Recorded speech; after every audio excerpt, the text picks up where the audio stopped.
엄마, 나 가게 안 하고 싶은데. 너 가게 해봤니? 너 음식 만들어봤니? 인테리어는? 집기는? 일할 사람은? 운영은? 가게 자리는? 세금은? 너 돈이 있니? 나는 요술램프 몬스터 셰프다. 네가 원하는 모든 것을 들어주마. 맛집의 맛을 똑같이 만들어줄 수 있어요? 맛뿐만 아니라 돈과 청음의 모든 비법을 알려주겠노라. 야하! 이젠 걱정 고민 끝! 네이버 검색창에 몬스터 셰프라고 쳐주세요. 상담 문의 02-4558-8838. 몬스터 셰프! 야, 이 부장! 네가 부장이면 땅이야? 뭐? 저 인간 저건 쟤 오늘도 술술 풀리고 안 먹고 회수 갔냐? 내일도 신체 상태로 출근하겠구만. 아유. 고려 생활건강 술술 풀리고 음주전 한포가 당신을 지켜드립니다. 특허받은 천연 유래 성분 숙취 해소제 술술 풀리고를 은하계 최저가로 딴지마켓에서 만나보세요. 고민을 넣어준 내 친구 쇼한 침대. 쇼한 침대가 고민을 들어준다고? 편안한 저자리의 친구 쇼한 침대. 그렇게 편안하니? 머리부터 발끝까지 너무나 포근한 느낌. 오늘부터 내 친구 쇼한 침대. 어디에 있다고? 딴지마켓에 있네. 대한민국의 주권이 국민에게 있다는 걸 안다면 헌법은 꼭 한번 읽어봐야 합니다. 손석희 앵커가 추천하고 김영란 전 대법관의 일독을 권하는 시민을 위한 교양 필독서 지금 다시 헌법. 한 손엔 촛불, 한 손엔 헌법. 더 이상 뺏기지 않기 위해 우리가 들어야 할 것들. 지금 다시 헌법. 로고폴리스.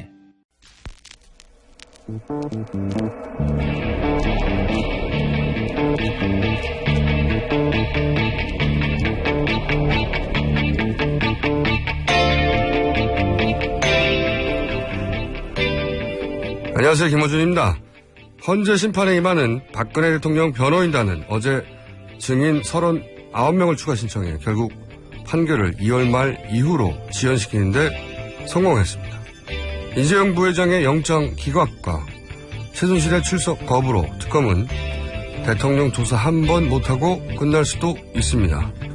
2월 말 특검이 끝나면 검찰이 수사를 이어받게 됩니다. 황교안 체제 하에 검찰이 과연 특검만큼 해낼 수 있겠는가? 그러니까 박근혜 대통령은 그 어떤 것도 내려놓지 않고 있는 겁니다.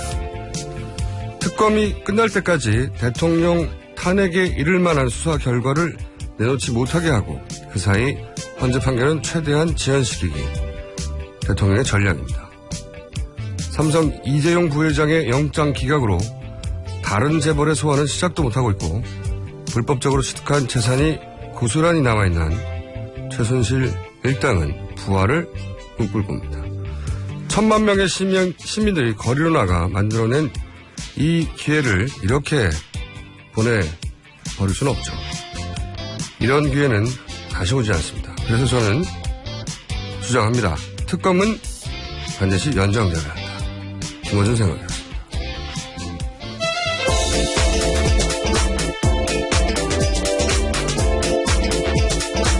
첫 번째 순서 시사인의 김은지입니다. 네. 요즘도 뉴스는 많이 나옵니다. 자, 첫 번째 뉴스는 뭡니까? 네, 중앙일보가 어제 탄핵 이후 첫 외출한 박 대통령 모습을 포착해서 이것을 보도했습니다. 박 대통령은 어제 박정희 전 대통령과 유영수 여사의 묘소를 찾아서 성묘했다고 청와대가 밝혔습니다. 네, 저도 봤는데 단독이라고 달고. 그렇죠. 네, 제목이 잘못됐어요. 박근혜 대통령 모습 포착이 아니고 제공. 네, 제공의 청와대라고 쓰여있죠. 제공. 예. 네. 이걸 중앙일보가 어떻게 미리 알고 포착을 했겠어요. 네, 단독도 아니고요. 여러 군데 제공하는 거죠. 이 제공의 이유는 이제 박근혜 전 대통령과 유영수 여사를 찾는 대통령의 모습을 보여줘서 뭔가를 자극하려고 하는 거겠죠. 네. 박근혜 대통령은 포기한 적이 없는 것 같아요. 예, 사실. 그래 보입니다. 네, 전혀 포기한 적이 없는 것 같고 박근혜 대통령 측에서는 탄핵 기각을 위해서 많은 노력을 하고 있다. 네. 그런 징후가 여기저기 많이 있습니다. 아주. 다음 뉴스는요. 네, 관련된 뉴스입니다. 박 대통령 대리인단이 헌법재판소에 이 탄핵 심판에서 39명의 증인을 신청했습니다. 이에 대해 국회 소추인단은 지연작전이다라고 반발했습니다. 결국 재판부가 이 중에 7명을 채택했습니다. 김기춘 전 실장 등인데요. 다음 달 1일과 7일에 추가 증인 신문이 열리기로 했습니다. 따라서 탄핵 심판 최종 선고가요. 일러도 2월 하순 이후에나 이뤄질 것으로 전망되고 있습니다. 자, 다른 얘기 하기 전에 김포에서 서울 가는 8,600번 버스 뉴스공장 나온다고 합니다.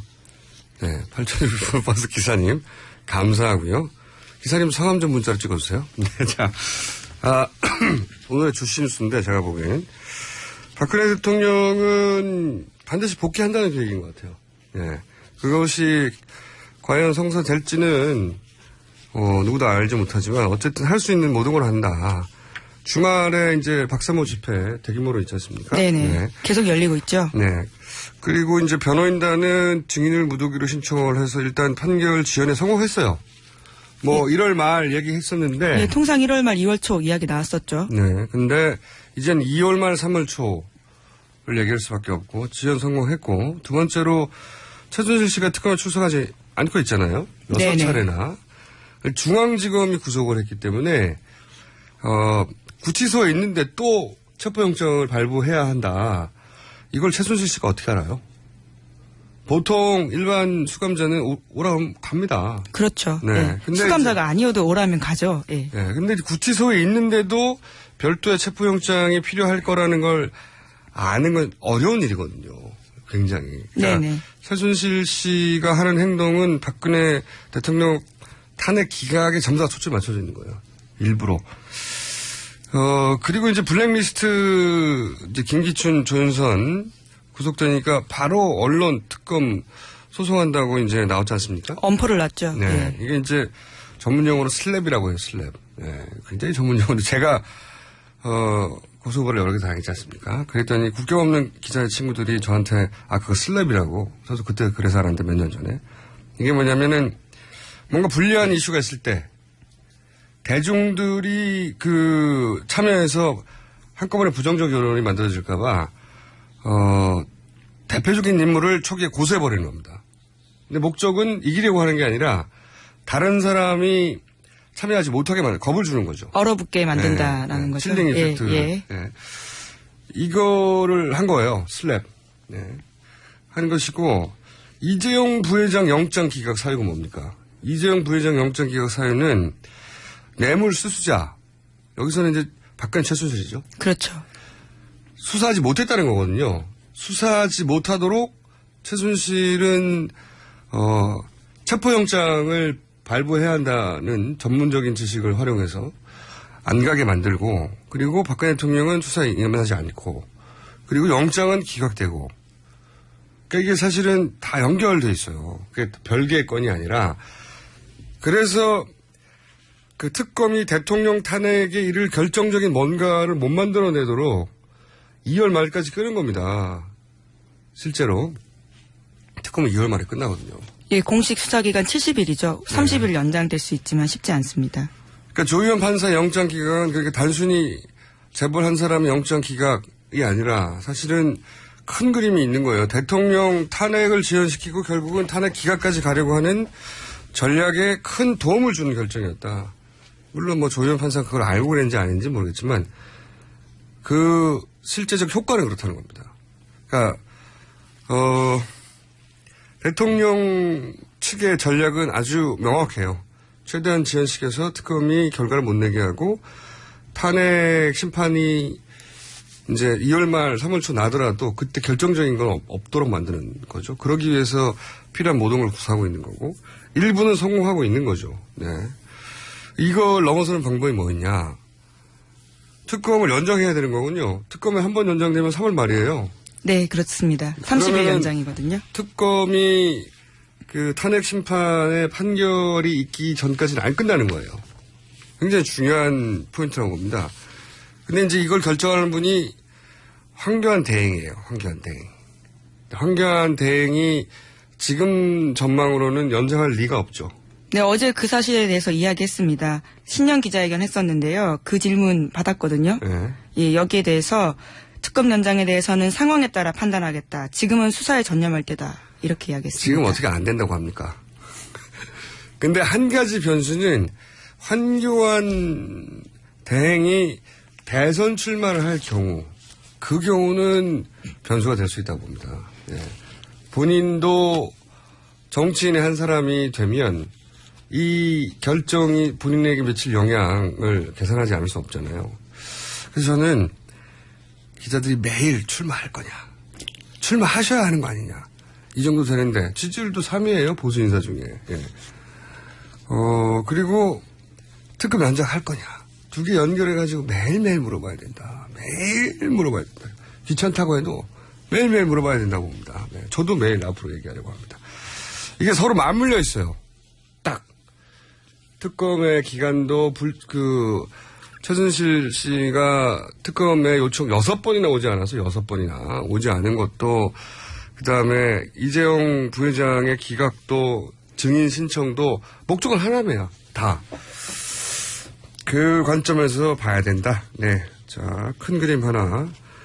그래서 이걸 막는 돌파구는 뭐냐? 특검의 연장 하나밖에 없습니다. 네. 여기까지 하고요. 다음 뉴스는요? 황 총리 이야기 말씀해 주셨는데요. 네. 어제 신년 기자회견 했습니다. 관련해서 대선 출마 질문도 나왔었는데 그에 대해서는 지금은 아니다. 이렇게 대답을 했다고 합니다. 새 연설 이런 거 굳이 안 해도 되거든요. 지금 기대하고 있지 않은데 굳이 하셨어요.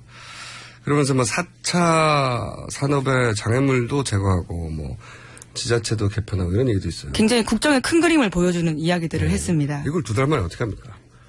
네. 박근혜 대통령 5년 동안도 안 됐는데 이게. 네. 이건 대통령 출마한다는 얘기죠. 굉장히 정치적 행보로 보이는 건 사실입니다. 네. 대통령 출마한다고 봅니다. 거기 500원 걸고요. 네. 근데 그렇지 않을 수 없는 게 새누리당도 후보를 내야 될 거 아닙니까? 네. 김문수 전 지사의 지지율보다 훨씬 높아요. 예, 지난주 갤럽 조사에서 5% 정도 나왔습니다. 그러니까 어떤 일이 있어도 떠나지 않을 최후의 새누리당 지지자들이 약 10% 정도 새누리당의 지지율을 받치고 있지 않습니까? 안 나올 이유가 없는 거죠. 네. 근데 이제 끝까지 완주냐? 이거는 황교안 전 총리 개인의 욕망, 크게 달려있겠죠. 네. 그 욕망이 커지면 본인이 출마도 하고 특검도 연장할 수도 있어요. 이 선거 30일 전에 공직에서 물러나야 되거든요. 네. 그럼 이제 대행이 또 생기게 되는 거죠. 그러니까 이제 일정을 조정을 하겠죠. 근데 출마할 수 저는 있다고 예상합니다. 이 워딩이 미세하게 바뀐 건 맞습니다. 지난달까지만 하더라도 전혀 없다 이렇게 잘랐었거든요. 네. 가능성에 대해서. 그런데 지금은 지금은 아니다 이렇게 이야기를 저는 했으니까요. 그때부터 나온다고 계속 얘기했었는데 이분 저는 나오는데 500원 겁니다. 네. 600원 걸까요? 어쨌든 황교안 총리에게 나온다는 걸 전제로 그럼 특검 연장 어떻게 할 거냐 계속 물어봐야 됩니다. 본인도 본인의 정치적 결정을 하면서 나와야 되는데 박근혜 대통령 관련해서 특검 연장을 하지 않고 본인이 출마 선언을 하게 되면 결국은 이제 박근혜 대통령과 같은 편이라는 거죠. 너무 많이 이미 같은 편이라고 생각하겠지만 본인도 차별하면서 출마해야 되는데 그래서 끊임없이 물어봐야 된다고 저는 봅니다. 자, 다음 수는요? 관련해서 하나만 더 말씀드리면요. 어제 바른정당이 불출마 명확하게 하고 이 민생 현황 집중하라 이렇게 논평 냈거든요. 거기에 대해서 황 총리가 직접 장제원 대변인에게 전화해서 나한테 이렇게 대응할 거냐라고 꾸짖듯이 말했다라는 폭로도 나왔습니다. 같은 편 아니냐 이런 얘기죠. 네. 그래서 장제원 대변인이 이제 여러 가지 얘기했죠. 아니 그게 무슨 소리냐면요. 장제원 대변인의 모든 이야기에 동의하고요. 단 한 가지 동의하지 않는 게 야당 탄압하지 말라고 했는데, 네. 다른 거는 다 동의가 되는데, 바른정당을 야당이라고 하기에는, 왜냐하면 현 정부를 출범시킨, 인사들이 거기 다가 있고, 그리고 차기 정부가 아직 출범을 안 했잖아요. 그러니까 이제 탈당을 한 것을 거기다가 셈을 왕창 쳐줘도 반야당. 그 정도까지는 제가 할 수 있는데, 본인들을 야당이라고 부르는 거는 사람들이 받아들이기 힘듭니다. 자, 다음 뉴스는요? 네, 어제 헌법재판소에 많은 증인이 나왔습니다. 그중 차은택 씨 증언이 굉장히 눈길을 끌었는데요. 차 씨가 최순실 씨가 특정 폰으로 전화가 오면 모두 나가라라고 한 뒤에 통화를 했고 그것은 대통령의 목소리라고 생각했다라는 진술을 한 겁니다. 특정 폰이 아니라 이제 청와대 표현으로는 차명폰이죠. 네. 청와대가 쓰면 차명폰, 제가 쓰면 대포폰. 네. 같은 말이죠, 사실. 네. 명의가 다른 것을 같이 취급하니까요. 네네. 근데 이제 굳이 구분해서 차명폰은 명의가 누군지 아는데 빌려 쓰는 것이고, 그리고, 명의가 누군지조차 모르는 건 대포폰이다. 이렇게 구분하기도 하는데, 명의가 누군지 아느냐 모르냐가 뭐가 중요합니까? 실제로 둘 다 처벌받습니다. 본인이 계속 쓰면 그게 차명이라는 건 빌려 썼다는 의미인데. 네네. 네. 본인이 계속 쓰면 자기 폰인데 다른 사람 이름을 쓰는 거잖아요. 네. 대포폰입니다. 제가 쓰면, 네. 어감으로 물타기. 새로운 기술인데. 어감이 다르니까 물타기 하는 거죠. 그 목소리가 이제 박근혜 대통령에 따라는 정황에 대해서 여러 가지 얘기한 거죠, 이게. 네네, 그렇습니다. 네. 박근혜 대통령과 자신이 그 대포폰을 직접 통화했다는 게 아니라 최순실 씨가 자주 그런 전화가 오면 특정 폰, 그러니까 통화하는 폰 하나라는 얘기죠? 네. 서너 개씩 썼는데. 저는 그것이 박근혜 대통령의 개연성이 대단히 매우 적극적으로 높다고 봅니다.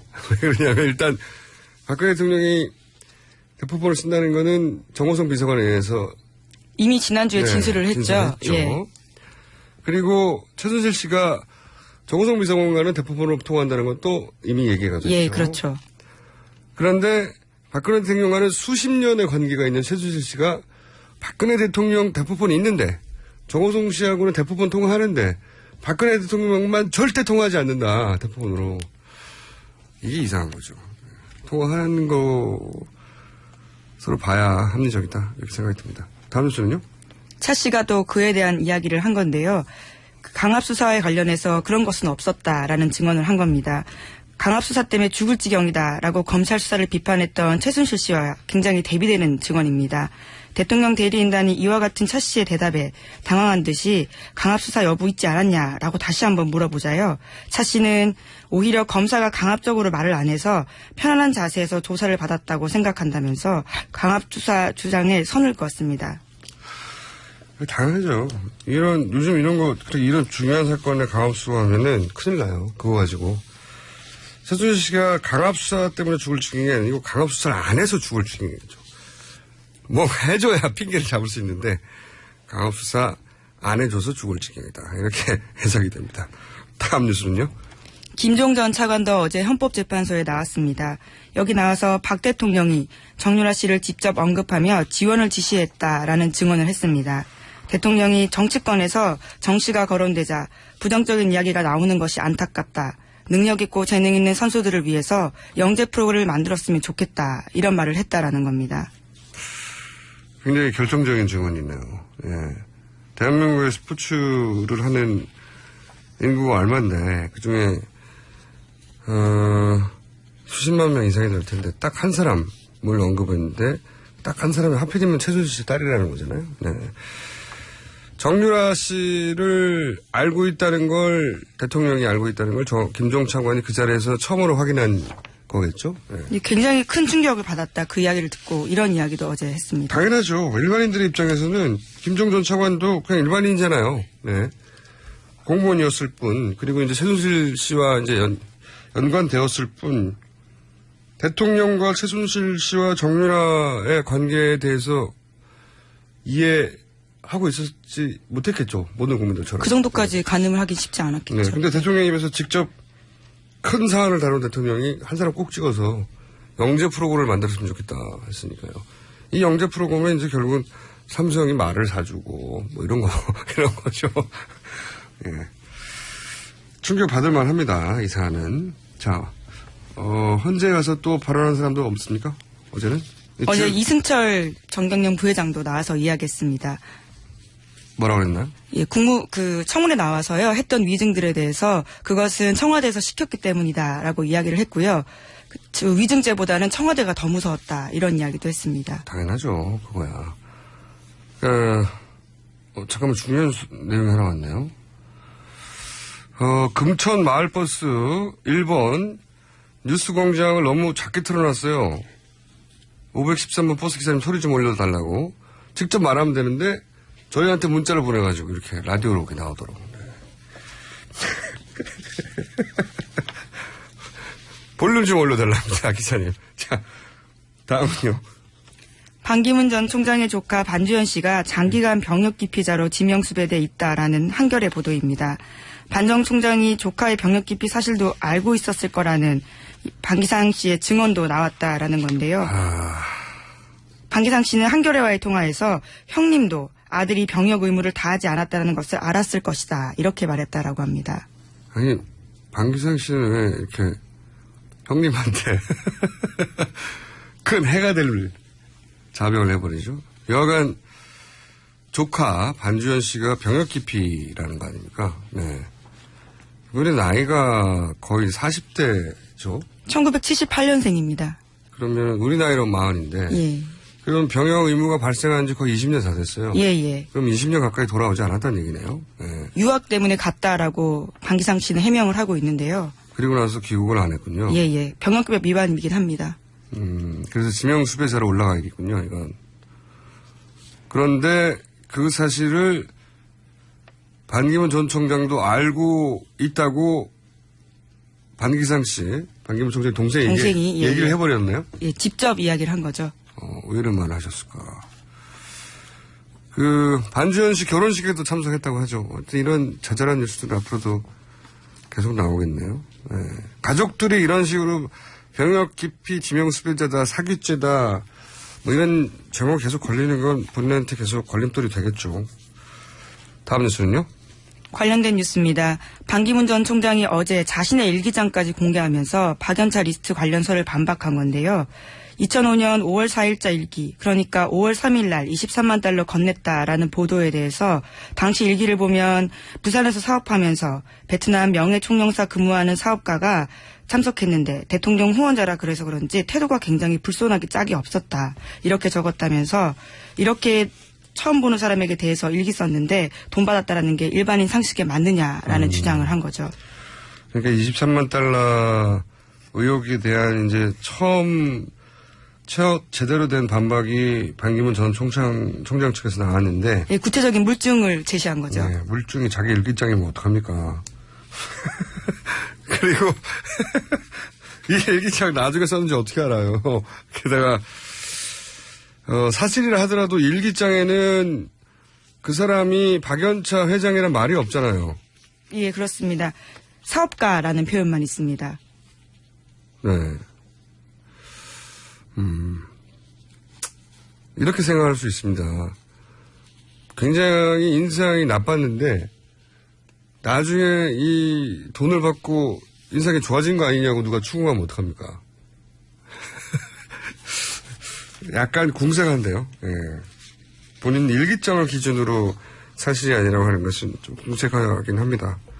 뭔가 반박이 이게 굉장히 앞으로도 계속 거론될 사안이라 반박이 제대로 나올 줄 알았는데 좀 약한데요. 예. 수원 5번 버스 4493번 기사님도 좀 많이 들으시네요. 예. 기사님 성함 좀 알려달라니까요. 자, 급조된 버스에서 뉴스공장 듣기 프로젝트 버스 번호하고 기사님 성함까지 알려주시면 저희가 어쩌다가 한번 연결할지도 몰라요. 기사님 직접. 네. 자, 그렇죠. 이 문자를 이런 문자 하나 보내셨네요. 일기장이 아니라 금전 출납부면 내가 이해할 수 있다. 맞습니다. 일기장 가지고 근거로 삼는 건 너무 약합니다. 마지막입니까? 네, 제목만 하나 더 알려드리면요. 네. 뉴시스가 어제 보도한 내용입니다. 청와대가 자유총연맹에 관제데모로 지시했다라는 내용이 있습니다. 자유총연맹? 예. 관제데모? 예. 그러니까 꼭 박사모가 나온 건 아니죠. 여러 단체에서 주말 집회를 하는 것에 대해서 의구심을 가진 눈초리가 있는 겁니다. 이런 근거가 있으니까요. 그 이전에 수많은 집회들이 관제데모였는데 이번도 아니겠느냐 하는 의구심이 있는 거죠. 예. 근거 없이 하는 얘기가 아니라. 자, 오늘 여기까지 하겠습니다. 지금까지. 예, 김은지였습니다. 여성 여러분, 골반이 삐딱하면 허리가 아파요. 아랫배가 나와요. 골반이 바로 서야 건강도 아름다움도 바로 섭니다. 바디로직을 입으세요. 토크밴드의 입체적인 탄력이 틀어진 골반을 바로잡습니다. 간편하고 확실한 골반 교정 타이즈. 바디로직.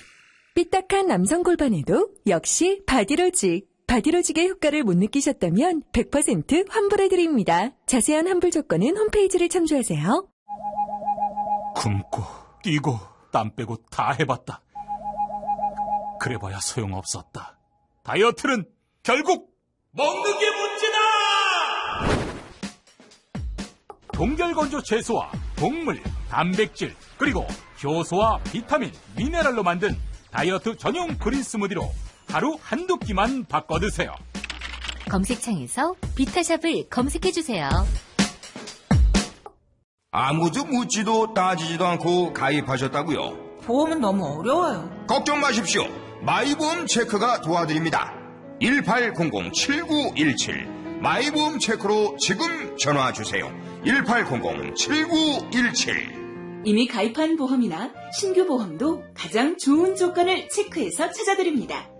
인터넷 한글 주소 마이보험.com 또는 카카오톡에서 아이디 검색 마이보험을 친구 추가하여 상담하실 수 있습니다.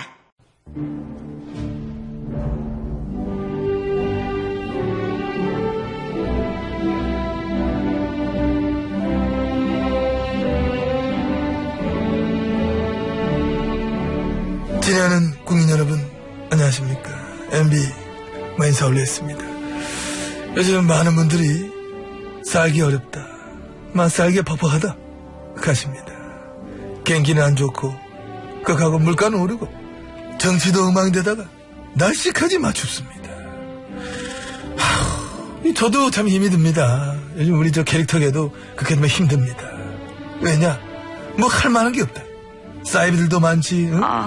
큰일 났네. 뭐야, 바로 이런 캐릭터 때문에 우리가 힘든 겁니다. 응? 분리 안 시키면 다 죽어. 분리 안 시키면 그냥 죽어. 그 멘트 지겹지도 않나? 같이 먹고 살아야지. 뭐를 같이 먹고 살아? 내가 내하고 급이 같아? 내 캐릭터 이거는 5년 삽질 끝에 얻은 캐릭터야. 내가 이거 한 10년 하고 있어 지금. 천신만고 끝에 나온 거라고 이게. 어디 한두 마디 갖다 얻어 걸려가지고 끼들라고 해 진짜 지금. 정신 똑바로 차려. 안 그러면 캐릭터 뺏겨. 큰일 났네. 너마저 조심해. 네 거 뺏겨. 어디 내 거를 갖다.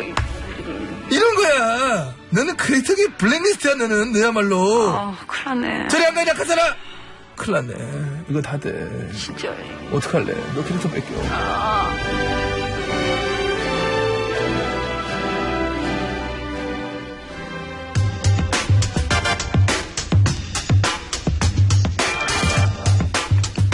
첫 번째 인터뷰입니다. 반기문 전 총장은 국민의당과 함께 한다는 보수 진영 전략가들의 주장이 적지 않습니다. 그러나 국민의당은 반기문 전 총장에게 셔터를 내렸다 표현하고 있는데요. 국민의당 박지원 대표 연결해 보겠습니다. 안녕하세요, 대표님. 안녕하세요, 김원준 총수님. 예. 이 장관, 비서실장, 원내대표, 비대위원장 안 해보신 게 없는데 당대표를 처음으로 드디어 사람들은 당대표 처음이라고 잘 모릅니다. 당대표 처음으로 하신 거 진짜 축하드립니다. 감사합니다. 오랫동안 당대표 하시고 싶었다고 들었는데. 자. 그렇죠. 예. 제가 2번 도전했다가 친노들한테 얻어맞아가지고. 친노들에게. 자. 우리 김원준 총수는 친노하고 가깝잖아요.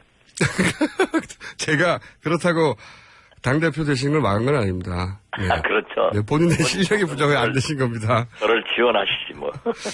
자, 반기문 전 총장 얘기를 이제 아무래도 처음 해야 될 것 같은데요.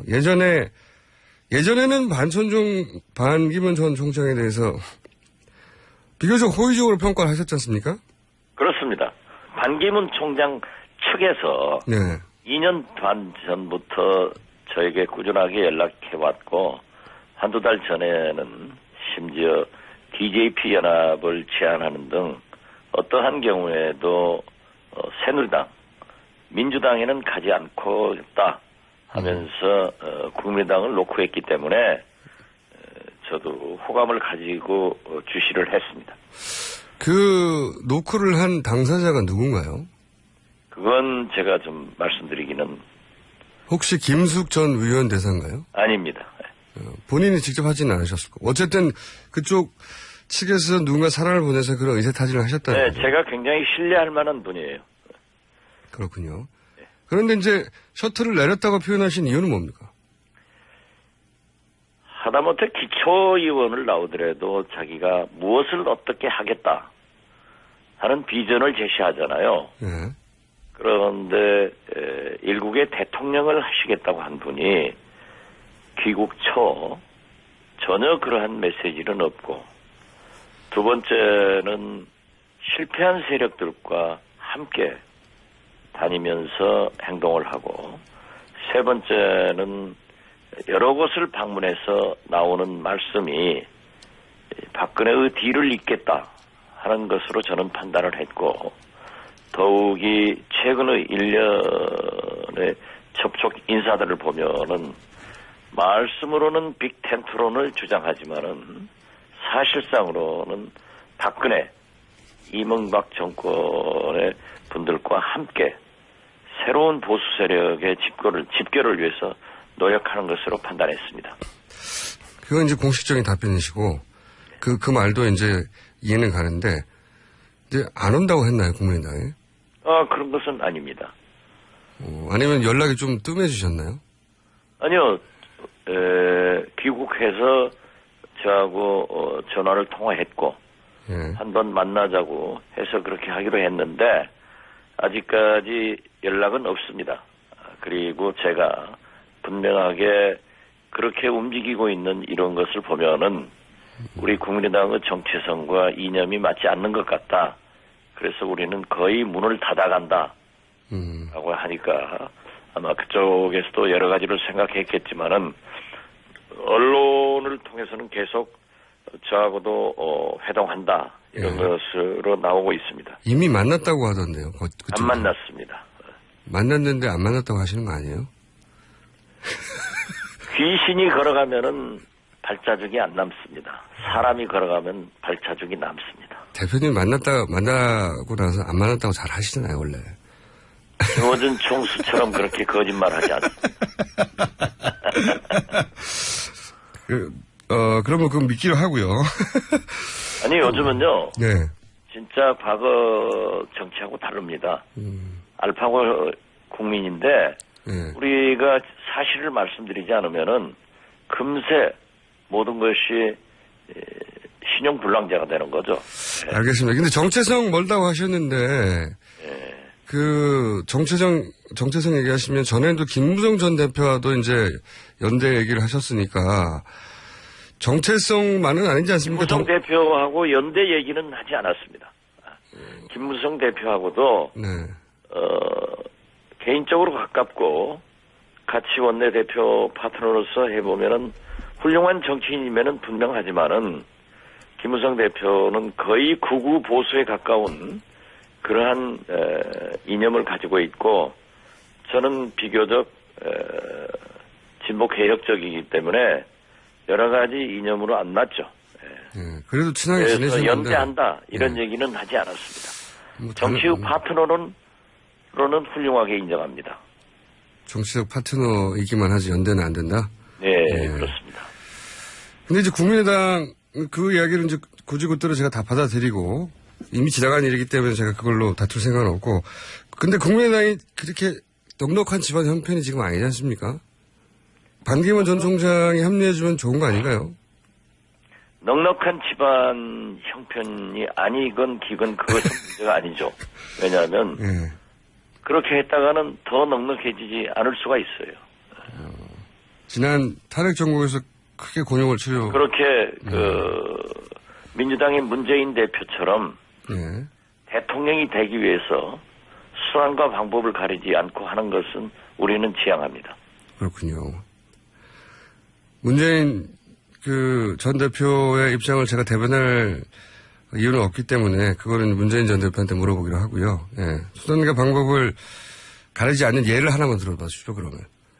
어제 전남에 가서 대북 송금 특검에 대해서 어떤 분이 질문을 했나 봐요. 그러니까 대북송금 특검은 검찰이 수사하느냐, 특검이 수사하느냐, 선택의 문제였다라고 하는 것은 굉장히 잘못된 겁니다. 심지어 민주당 대표인 정대철, 사무총장인 이상수, 노무현 대통령의 정치적 스승이라고 하는 김원기, 이런 분들이 전부 청와대에 가서 노무현 대통령께 어떠한 경우에도 대북송금 특검을 해서는 안 된다고 반대했지만은 국무회의에서 오직 허성관 장관 한 사람 찬성했습니다. 그러나 노무현 대통령과 문재인 수석이 강행을 했는데 그것을 두고 그렇게 변명을 해서는 안 되죠. 그리고 제가 문재인 대표께 대북송금 특검에 대한 분명한 입장과 사과를 해라 이렇게 했더니 김대중 대통령께서 사과했다. 김대중 대통령께서 용서했다. 이렇게 말씀하셔서 그런 적 없다 했더니 노무현 대통령 서거 당시 김대중 대통령께서 내 몸의 절반이 무너져 내려갔다. 이 표현에 그게 들어가 있다는 거예요. 그래서 그렇게 애매모호하게 하면 안 된다. 분명한 것은 잘못됐다고 하면은 잘못된 것을 인정을 하고 사과를 해야지 그렇게 왜 자꾸 변명을 하느냐라고 했는데 또 한 번 변명을 했더라고요. 알겠습니다. 그걸 이제 누구는 해명이라고 하는데 변명으로 들릴 수밖에 없다. 그거하고 수단과 방법을 가리지 않는 건 좀 다른 얘기인 것 같은데. 그건 호남표를 네. 얻어내기 위해서 수단과 방법을 가리지 않은 거죠. 지난번에도 호남이 지지하지 않으면은 자기는 정치를 하지 않는다. 대권에 출마도 하지 않는다. 네. 해가지고도 지금 하고 있지 않습니까? 이런 얘기도 다 하셨어요. 그 말씀 하시니까 또 생각이 나는데 제가 지금 문재인 전 대표 얘기하려고 연결한 건 아닌데 말씀하시니까 여기 한 가지만 더 여쭤보면 문재인 전 대표가 이제 부산, 울산, 경남에서 50% 이상 득표할 수 있겠냐. 홈베이스가 약하지 않냐. 이런 지적도 하셨죠. 네, 그렇습니다. 네. 홈베이스가 약한 건 안철수 전 대표는 더한데요, 지금. 안철수 대표는 그래도 지난 4.13 총선에서 호남에서 승리를 했습니다. 물론 지금 현재 지지도가 정치검찰에 의거해서 리베이트 사건의 조작으로 도덕성의 새정치에 큰 상처를 입고 추락한 것만은 사실입니다. 그렇지만 이제 무죄가 됐고 또 활발하게 활동하고 있기 때문에 차차 커버되리라고 봅니다. 알겠습니다. 미래를 전제로 해서 이제 주장을 하신 거기 때문에 그거는 반론의 여지가 있는. 지금 현재도 미세하게 상승하고 있고 문재인 대표는 조금 하락하는 그런 모습을 보이던데요. 예, 그게 사실이라서 아직 격차가 너무 큽니다. 그리고 그렇습니다. 예, 그건 인정합니다. 호남에서도 그렇지만은 예. 이해창 전 후보도 9년 10개월 1등했지만은 40% 이상 한 달 잘못해가지고 김대중 노무현에게 대통령을 잃었고 지금 여론조사의 가장 첨단 국가인 미국에서도 9%의 트럼프가 91% 지지받은 힐러리에게 이겼습니다. 맞습니다. 어떻게 될지 모르는 거죠. 그렇죠. 네. 지금 1등 한다고. 근데 거꾸로 이명박 대통령 1등 하다가 그냥 대통령 돼버렸거든요. 그런 사례도 있긴 합니다. 그렇으니까 실패한 대통령이 됐죠. 그거는 상관없는 얘기지만, 아니, 지금 보세요. 우리가 대통령 잘못 뽑아가지고, 지금 민주주의, 서민경제, 남북관계, 심지어 우리나라가 지금 대통령이 둘 아니었습니까? 박근혜 대통령, 최순실 대통령. 이런 사태까지 났는데, 이번에는 진짜 국민들이 잘 뽑아야 됩니다. 예, 그건 맞는 말씀이신데, 지지율을 계속 1위 했다고 해서 나쁜 대통령이 된 건 아니죠. 그렇기 때문에, 제가 말씀드리는 것은, 대통령이 되시려면은, 사실은 사실대로 밝히고, 잘못한 것은 잘못했다 하고, 반복 안 하면 되는 겁니다. 알겠습니다. 김대중 전 대통령도 마지막에 1위 계속 하시다가 대통령이 되셨어요. 지지율. 기억해 보시면. 자, 그 얘기 그만하고요. 제가 급한 얘기가 많으니까. 자, 이 얘기를 또 여쭤볼게요. 지금 반기문 전 총장이 여러 사람의 이름을 거론했습니다. 김종인, 손학규, 정의화, 김한길, 김무성, 정운찬 이분들 다 만난다고. 그래서 이제 소위 그 빅텐트라고 하나요? 그 여야의 친박 친문을 제외하고 다 모여라. 그런 텐트의 중심이 되겠다. 이런 구성을 가지고 계신 것 같은데 이게 본인 뜻대로 될까요? 저는 반기문 총장이 여러분을 만나겠다고 한 것은 10년간 유엔 사무총장을 했기 때문에 귀국 인사차 자기하고 관계 있던 교류 있던 분들을 만나고 싶은 차원으로 해석을 합니다. 그리고 지금 현재 지난 10여일간의 반기문 총장의 모든 행보를 볼 때 그분의 빅텐트는 빅텐트가 아닙니다. 그래요? 어떻게 해서든지 지금 현재 바른정당에서도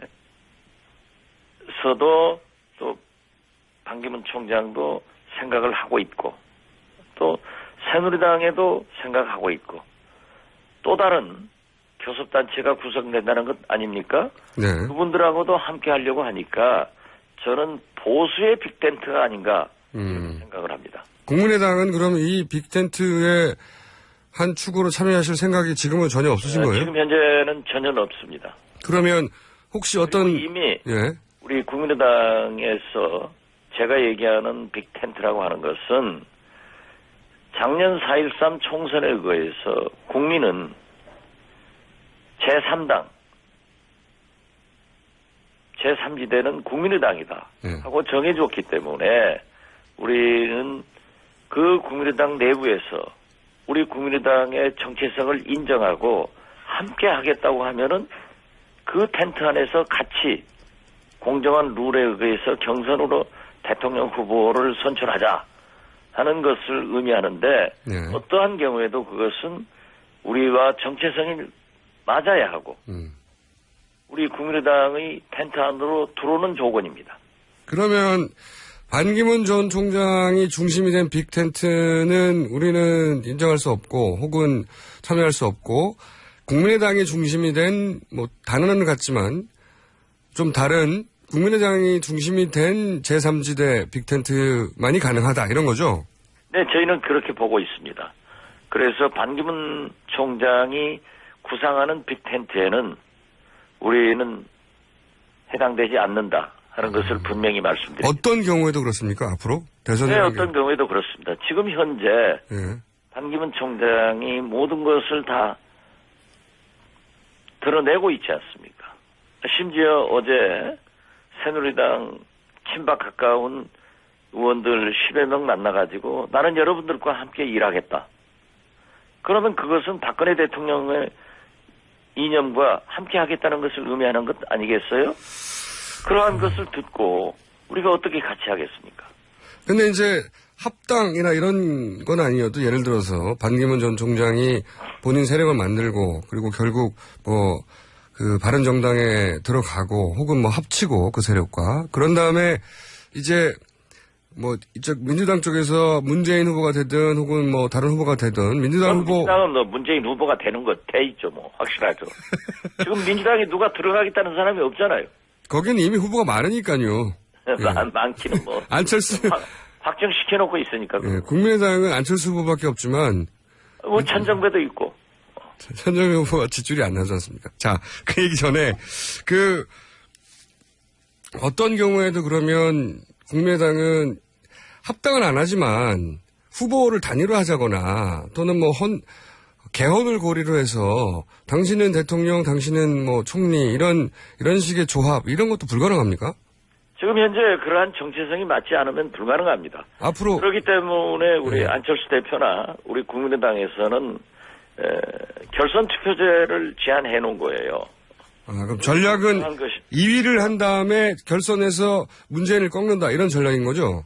뭐 그러한 것이 아니고 지금 현재는 다당제 아니에요? 네네. 지금만 하더라도 원내 교섭단체를 가지고 있는 정당이 네 곳이고 정의당도 심상정 대표께서 대통령 후보를 선언했지 않습니까?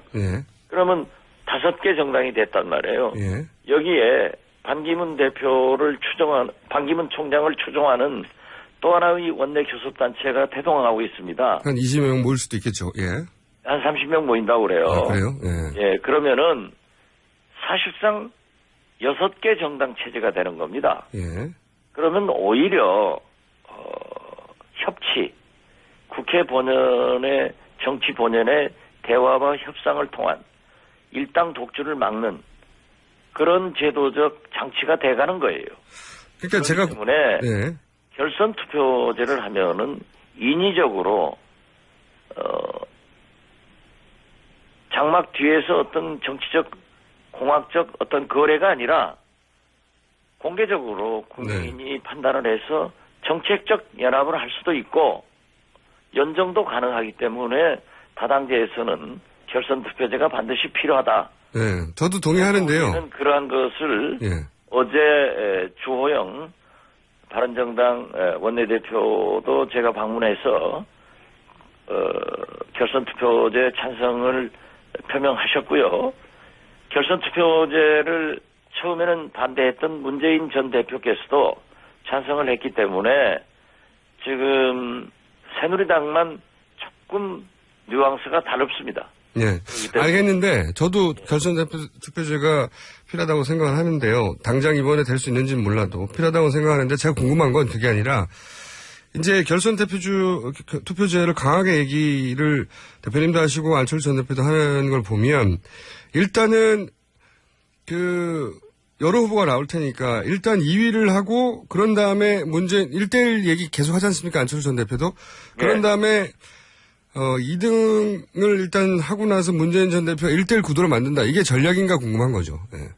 전략은 아니죠. 왜냐하면 지금 보더라도 안철수 대표는 대통령 후보 지지도 면에서 네. 제3위를 기록하고 있습니다. 네. 우리가 2위가 된다, 1위가 된다고 하는 것은 단언할 수는 없는 거죠. 그렇기 때문에 그러한 전략적 접근이 아니라 이제 박근혜 최순실 이 국정농단 사건을 보더라도 네.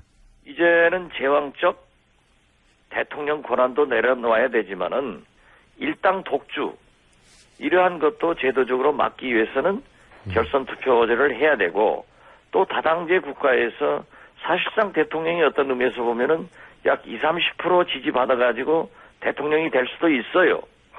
그렇기 때문에 그 과반수 이상의 국민 지지를 받는 그러한 장치도 필요하다.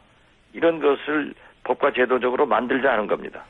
알겠습니다. 저희 시간이 벌써 다 돼가는데 한 분 스튜디오에 꼭 나와주시고요. 저희가 항상 전화로만 했는데 스튜디오에 나와주시면 화학작용 끝내줄 것 같은데요. 나와주시고 그리고 여기 나가면은 우리 김총수가 하도 야단치니까. 그리고 이재명 시장이 3위고요. 안철수 전 대표는 지금 현재 4위가 맞습니다. 아 그러더라고요. 예. 한 가지만 급하게 여쭤볼게요. 이게 정보력 하면 제가 대표님이니까 지나가는 이야기인데 중요한 것 같아서 한 가지만 여쭤보면 반 총장을 MB 쪽에서 민다는 게 사실인가요? 처음에는 그렇게 움직이더니 네. 지금 여러 가지 부작용이 있으니까 네. 뒷선으로 물러났다는데 아무래도 그러지 않겠어요? 저는 그렇게 봅니다. 대표님이 모르시면 누가 합니까? 정치판에서. 아시죠? 사실은. 다음 얘기로 넘어갈게요. 거의 시간이 다 돼서 마지막 질문 이겁니다. 주승용 원내대표가 정권 교체를 못해도 문재인과는 손잡지 않는다. 나중엔 해명으로는 딱 약간 다른 이야기다 하셨고 대표님도 시간이 다 됐네요? 그렇지 않습니다. 그렇지 않습니까? 저는 어떠한 경우에도 정권 교체가 이루어져야 됩니다. 그 경우 그러면 문재인과는 손을 잡을 수 있습니까? 네. 새누리당 박근혜 대통령과 함께한 사람들은 책임을 지고 대통령 후보도 안 내야 합니다.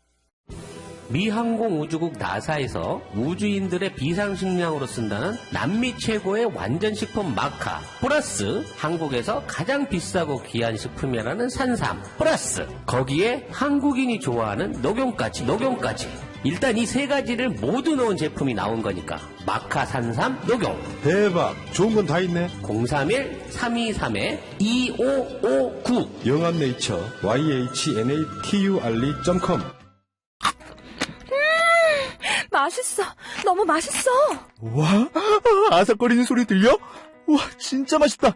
이 김치 어디에서 샀어? 김치 어디서 샀냐면 화 뭐? 무슨 김치라고? 그러니까 어디 김치냐면 바로 뜸들이지 말고 빨리. 도대체 어디 김치야? 화통김치. 화통김치라고. 국내산 재료로 100% 자체 생산하는 화끈하게 통하는 화통김치. 얼른 검색해서 사 먹어. 스승은 그냥 그분의 삶을 조금이라도 이렇게 담고 싶은 그런 이제 분, 뭐 이렇게 평생 동안 그런 분들을 만난다는 것은 참으로 쉬운 일이 아닙니다. 최고의 스승이자 친구인 당신이 그립습니다. 숲으로 가는 먼 여행에 신용복의 언약과 동행합니다.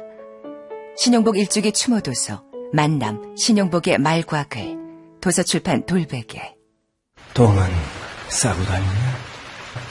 미치도록 싸고 싶다. 빅동의 추억. 미국 장사랑!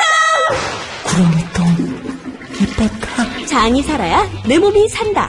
혈중 콜레스테롤 개선과 배변 활동에 도움을 주는 건강기능식품입니다. 빅동의 추억. 미궁 장사랑.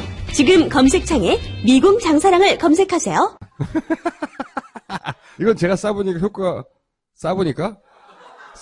효과가 있는 것 같아요.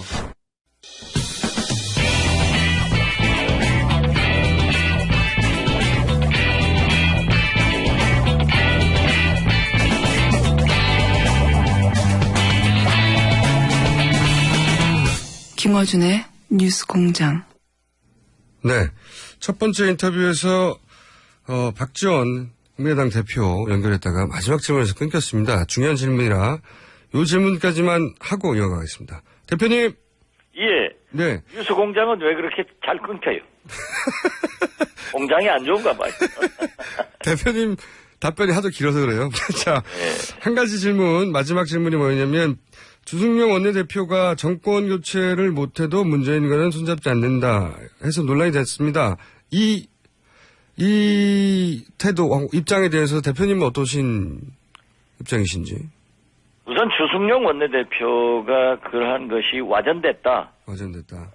그리고 우리는 어떠한 경우에도 정권 교체가 최우선이다. 네. 라고 밝혔다는 것을 다시 상기시키면서요. 예. 저도 어떤 경우에도 새누리당 박근혜 대통령과 함께 정치를 한 사람들은 차기 대통령 후보도 나오지 않아야 된다 하는 것을 주창을 합니다. 거기까지는 안 했고요. 예. 국민들은 야권으로의 정권 교체를 확정시켰다. 이렇게 생각을 하면서 정권 교체가 최우선이지 그러한 것은 절대 안 된다. 그런 차원에서 저는 차기 대통령은 여소야대 다단계이니까 대통령이 될 수밖에 없으니까 그러한 것을 대통령의 성공을 위해서도 결선 투표제가 필요하다 이런 것을 주장합니다. 아니 이제 궁금한 것은 문재인과 연대는 어떤 경우에도 안 된다 이 질문.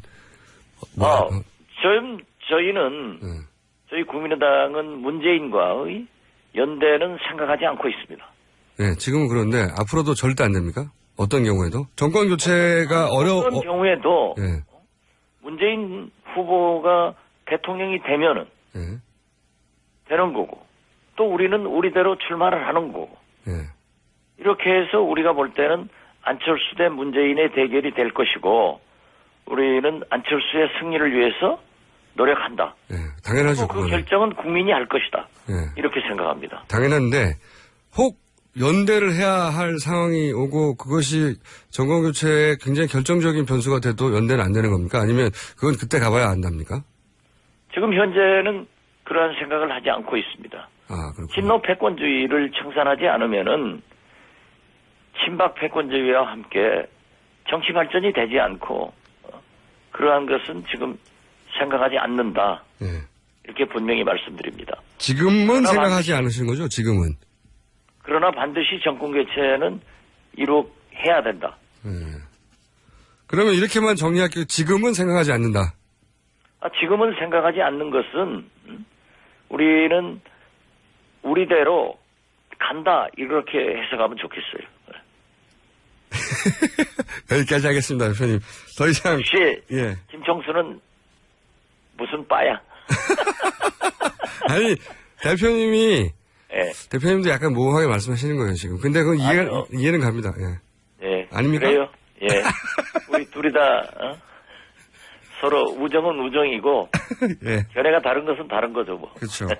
근데 지금은 안 되는 거죠. 예. 지금도 안 되고 앞으로도 예, 어렵다. 그럴 생각을 가지고 있지 않다 하는 것만은 분명합니다. 제가 한 달 후에 다시 같은 질문 하겠습니다. 오늘 말씀 예. 감사합니다. 예, 감사합니다. 예. 지금까지 국민의당 박지원 대표였습니다.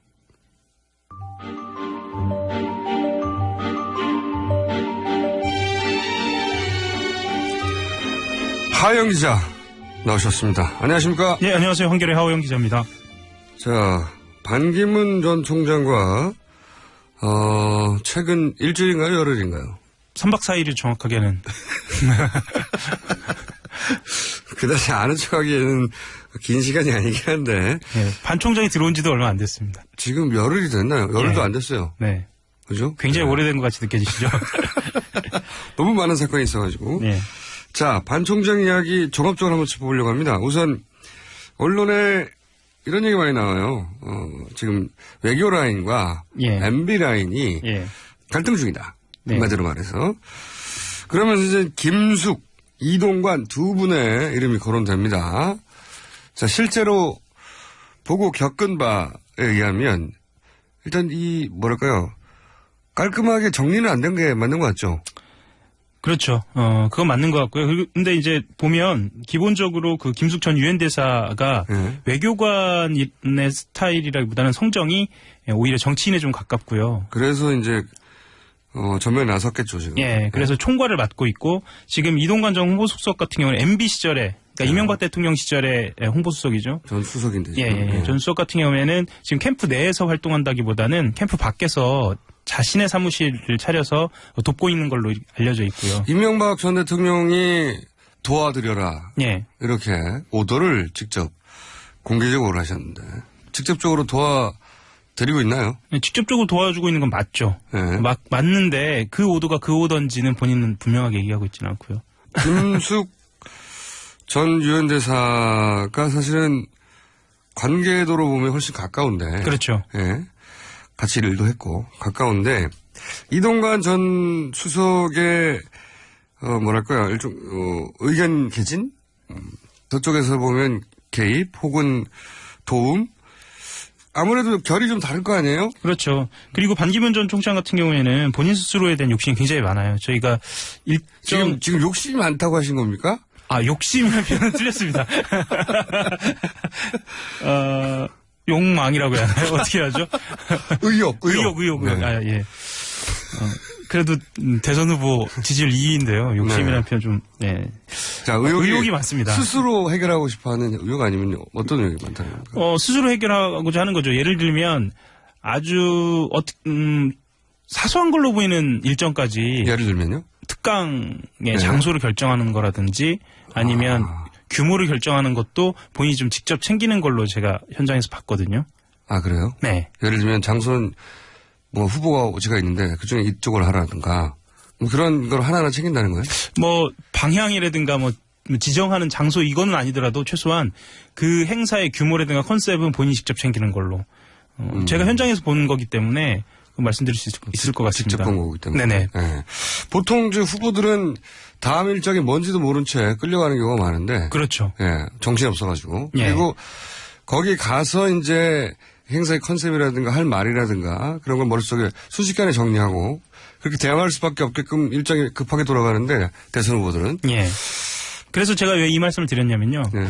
김숙 전 유엔 대사로 대표된 외교관 그룹 같은 경우에는 아마 반 전 총장이 자기의 의견을 개진하고 그것을 관철시키는데 어려움이 없었을 겁니다.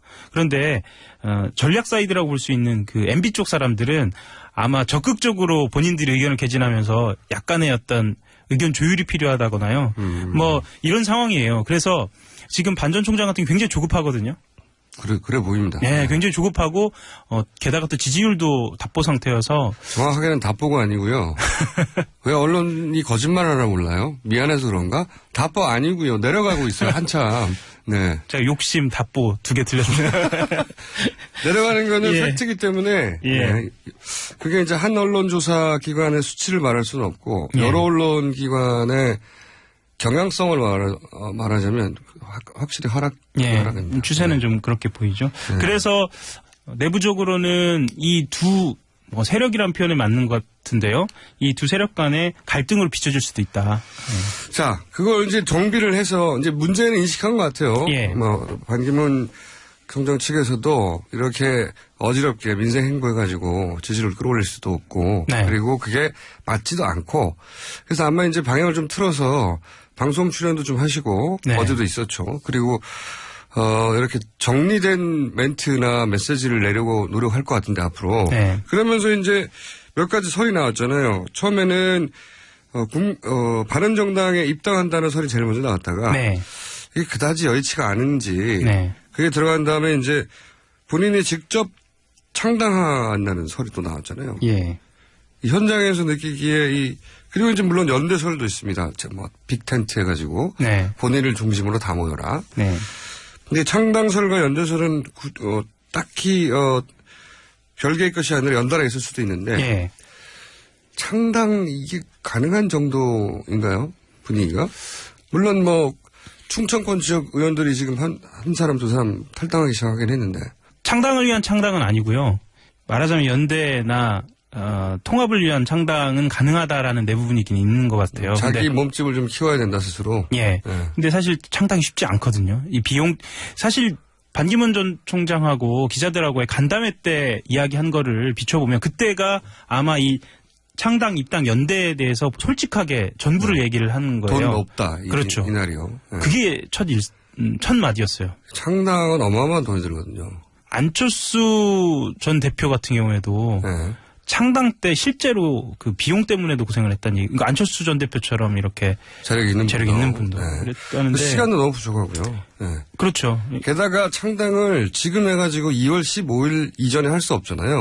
조직이 필요합니다. 네. 2월 15일이 왜 중요하냐면 이때 정당 그 보조금이 나와요. 예. 이때까지. 그러니까 1년에 4번 나오는데 첫 번째가 2월 15일인데 네. 그래서 지금 바른정당이 이렇게 그 질주가 있죠. 폭풍 질주를. 네. 전국 정당을 만들려고 중앙당까지 만들어야 되니까 중앙당 네. 만들어져야 돈이 나오는데 불가능하거든요. 네. 그러면은 그 다음은 아마도 조기 대선이라고 치면 조기 대선 이후에나 나와요, 돈이. 그러니까 그렇죠. 돈 없이 치러야 되니까 물리적인 창당 자체는 저는 어렵다고 봅니다. 현실적으로. 그래서 일종의 연대체 형식으로 만들고 그것을 다른 당들, 예를 들면 바른정당이라든가 새누리당 내부의 일부 의원들이라든가 이렇게 같이 결합하는 형태로 고민을 하고 있지 않은가. 그게 가장 유력합니다. 우리는 교섭단체 정도는 된다. 네. 그렇게 네. 몸집을 불린 다음에 그런 다음에 이제 바른정당과 합당하거나 이러지 않을까요? 그렇죠. 그리고 어제죠. 그 박순자 의원이 새누리당 탈당해서 바른정당 갔거든요. 예. 그 박순자 의원 같은 경우는 팽목항에서 반전 총장을 수행을 했어요. 좀 상징적으로 보입니다. 예. 그래서 아직 그리고 또 나경원 의원 같은 경우에 나오지 않고 있잖아요. 그렇죠. 네. 네. 본인은 반기문 총장과 함께 하겠다라는 얘기를 여러 차례 메시지를 보냈으니까 몇 분이 이렇게 탈당도 하고 바른정당도 들어가기 전에 반기문 총장 옆에 이렇게 옹기종기 서 있는 모습. 그렇죠. 예. 옹기종기 좀 너무한가요? 네. 오늘 좀 거친데요. 옹기종기라기보다 스크럼을 짜고 이렇게 연대에서 서 있는 모습을 보여줘서 하나의 세력이다. 예. 이렇게 몸값을 올리려고 하는 시도를 당연히 하겠죠. 근데 이제 외부에서 보는 시각도 그렇고 내부적으로도 그렇고요. 그 세력이라는 게 예를 들면 자꾸 안철수 전 대표를 예를 들 수밖에 없는데 안철수 전 대표가 새정치를 들고 나왔을 때 모였던 그런 그 그룹처럼 단일한 대우냐라고 했으면 할 때는 지금 현재로서는 그렇게 보여지지 않아서 그건 좀 시기적으로도 그렇고 조직적으로도 그렇고 쉽지 않은 내부적으로 그렇게 판단하고 있습니다. 그때는 그 총선을 바로 직전에 앞두고 네. 총선 5개월 전에 호남이라는 공고한 지역을 기반으로 해서 출발했잖아요. 그렇죠. 그리고 그 결합한 분들이 정치를 호남에서 가장 오래 한 분들로 지역 조직을 꾸리는 건 어렵지 않았거든요. 말하자면 진짜 선수들이 나왔던 거죠. 예. 순식간에 만들 수 있었거든요, 정당을. 예. 그래도 쉽지 않았는데 이분처럼 아예 정치적 기반인 자체가 없는 분이 정당을 만든다는 건 이제 말이 정당인 것이지 실제 물리적인 20석 이상의 전국 정당 이건 불가능한 일이군요. 물리적으로 무조건. 아마 그래서 본인들이 이 책사를 자처하는 분들이 이 요즘 목소리가 커지는 이유도 반기문 전 총장 쪽의 처지를 알기 때문이 아닌가라는 판단도 있습니다. 근데 그분들, 그 책사라고 불리는 그분들의 몸값을 알아봐야 쳐주죠. 아, 저분이 꼭 선거에 필요하구나 하는 예. 자체를 반기문 총장 측에서는 인정하지 않고 잘 모르실 것 같아요. 예. 내부적으로 아직은 그 좀 전략 사이드에서 지금 이 판을 크게 읽거나 아니면 주도할 수 있는 그런 힘은 좀 부족하지 않느냐. 내부적으로 그렇게 판단하고 있는 것 같습니다. 여러분들이 스크럼을 짜고 첫 번째 그래서 우리가 반기문 총장의 사실상의 정당 창당한 것과 마찬가지의 세력이다. 예. 그런 다음에 어느 시점쯤까지 지지세를 끌어올려서 그런 다음에 이제 바른정당과 합당하거나 바른정당이 이쪽으로 흡수되거나 아니면 아마도 이쪽 당이 바른정당에 흡수되거나 둘 중에 하나가 되겠죠. 예. 그런 다음에 이제 국민의당은 합당을 못할 테고. 예. 이제 연대를 하려고 하겠죠, 연대. 그렇죠. 예. 여기서 이제 흔히 말하는 원샷 경선이라고 해가지고. 예. 비문은 다 모여서 경선 한번 하자, 크게. 예. 빅텐트라고 부르기도 하고 여러 가지로 불리는데 어쨌든. 비문 단일 후보를 뽑자 이런 움직임이 또 있겠죠. 그렇죠. 그렇게 가거나 혹은 개헌을 고리로 반기문 대통령, 안철수 총리 1+1인 거죠. 그렇죠. 예. 그러니까 한 사람을 뽑으면 나머지 한 사람은 따라오는 누구를 고를지 고민하지 마라.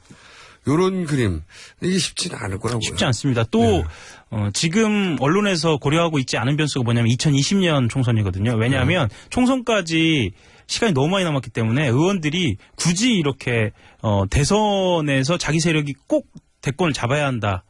이런 그 의혹이 먼저 앞서지는 않습니다. 왜냐하면 자기 지역구만 관리가 되면 되거든요. 그러니까요. 예. 게다가 이 단계별로 보면 원래 그림을 그리는 총괄 화가가 있어야 되잖아요. 화가. 그렇죠. 예. 총괄 화가가 있어야 되는데 여기 지금은 이명박 전 대통령도 어느 정도 그런 역할을 하고 싶으신 것 같고 바른정당 같은 경우에는 이제 김무성 전 대표가 그렇죠. 예. 대선 출마하지 않고 그런 역할을 하려고 하는 것 같고 또 그다음에 국민의당에는 박지원 대표라고 하는 또 큰 화가가 한 분 계시고 그렇죠. 그래서 화가가 너무 많다. 네. 화가끼리 화합이 쉽지 않다 이거. 장르도 조금씩 다릅니다. 그래서 이런 그림인 것 같은데 네. 그림은 그럴 법하나 이 욕망이 난무하는 대선 정국에서 이렇게 많은 화가들이 과연 자기 이해관계를 다 맞춰서 결국 이 그림까지 완성해내겠는가. 이 대작을. 예. 쉽지 않다. 쉽지 않을 것으로 보입니다. 예. 예. 그림 그리는 분들은 도화지 위에 그림이 쉽거든요. 네. 다음. 하지만 각자 화가들의 가진 욕망의 크기가 대단하기 때문에. 그리고 도화지 크기가 점점 줄어들고 있어서요. 네. 예. 굉장히 고급스러운 대화를 마무리가 되네요. 예. 저렴하게 시작해가지고. 자, 그러면은 한결의 하영 기자와 함께 했고요. 오늘 역시 큰 정보는 없습니다. 예. 죄송합니다. 여기까지 하겠습니다. 감사합니다. 네, 감사합니다. 한글도 남보다 빨리 깨치고 참 똑똑했는데 갈수록 실력이 뒤처지는 것 같아 걱정이에요. 혹시 초등학교 교과서 본 적 있어요? 어려운 어휘가 너무 많아요. 학교에서는 어휘 개념을 하나하나 설명해줄 시간이 정말 부족하잖아요. 그럼 어떡하죠? 내 아이의 어휘만큼은 내가 책임져야죠. 어휘 공부의 정성. 초등어휘 3천, 초등어휘 5천. 검색창에 초등어휘 3천을 쳐보세요. 출근할 때 보고 싶고 듣고 싶은 게 너무 많죠? 하루 딱 5분. 이제 듣고 싶은 목소리로 사장님처럼 브리핑 받아보세요.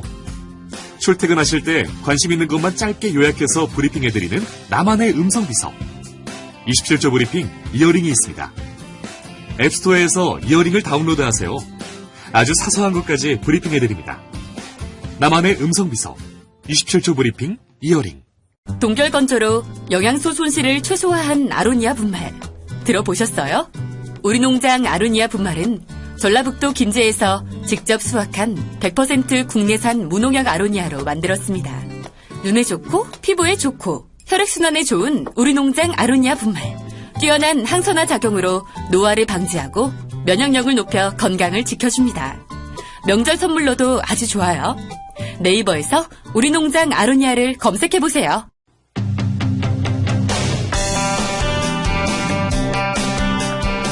트럼프 대통령이 취임을 했습니다. 해서 저희가 트럼프 행정부의 미래를 한번 짚어보려고 아산정책연구원 못 맞추신 분이죠? 김지훈 박사님 모셨습니다. 네. 안녕하십니까? 안녕하세요. 네. 드디어 이제 취임을 했으니까 네. 트럼프 행정부가 본인이 선거 기간 동안 주장했던 것과 그리고 이제 최근에 임명하고 있는 장관 또는 최근에 하고 있는 액션을 통해서 말한 대로 갈 것인지 어떨 것인지 한번 짚어보려고 하는데 네. 그 전에 트럼프 대통령은 임기를 못 마칠 것 같지 않으세요? 저는 최근에 미국이 우리나라에 워낙 영향을 많이 미치는 나라라서 이 최순실 뉴스 외에 꼭 챙겨보는 게 이제 트럼프 뉴스거든요. 네, 근데 이분이 탄핵이 될 것 같은 탄핵이 또 대세고 요새 그러니까 그런 느낌은 안 드십니까 혹시? 다른 대통령들보다는 가능성은 좀 높다. 다른 대통령들은 거의 가능성이 없죠. 근데 없었죠. 취임할 때 이런 얘기 나오는 경우는 거의 없는데. 그래서 뭐 이러다가 사실 없어질 수도 있긴 한데 이제 아마도 트럼프 대통령이 탄핵 사유라든지 뭐 이런 굉장히 막 발목이 잡히는 일이 생긴다 그러면은 conflict of interest라고 그러죠. 이해 충돌 관계 뭐 이런 것 때문에. 네. 저도 그 생각하는데 예를 들어 트럼프 그룹 그렇죠. 자기 회사에 뭔가 경제적 이권을 쿠션으로 주는 정책을 결정을 했다가 나중에 그게 자기 회사에 이득이 된다는 게 들켜가지고 곤욕을 치르다가 탄핵되는. 그렇죠. 그리고 사실 어떻게 보면 그게 이해 충돌이죠. 이해 충돌이죠. 그리고 미국 법에는 그런 게 있어요. 공직자가 외국의 정부로부터 돈을 받으면 안 되는데 고위 이제 다른 국가의 어떤 고위 공직자나 외교사절단 이런 사람들이 공적인 일로 와서 트럼프 그룹의 호텔에 묵는다. 그것도 사실은 돈을 받는 거거든요. 그렇죠. 굉장히 그런 면에서는 엄격한 편인데. 굉장히 엄격하거든요. 돈을 공개적으로 받기는 하지만 그죠? 네. 그런 거는 돈의 액수가 적어도 굉장히 그거는 뭐 액수에 상관없어요. 엄격하게 따지잖아요. 그래서 저는 트럼프 근데 소위 이해 충돌이라고 하는 오래된 이미 확립된 미국에 피해야 한다는 공직자는 그 전통의 트럼프는 굉장히 인식이 약할 거거든요. 그게 뭐 문제야 이렇게. 개념이 별로 없어 보이더라고요. 그래서 보통 역대 대통령들이 대부분 백지 신탁을 해요. 부시 같은 경우는 상이 굉장히 부자잖아요. 뭐 텍사스 레인저스 부담 가지고 있고.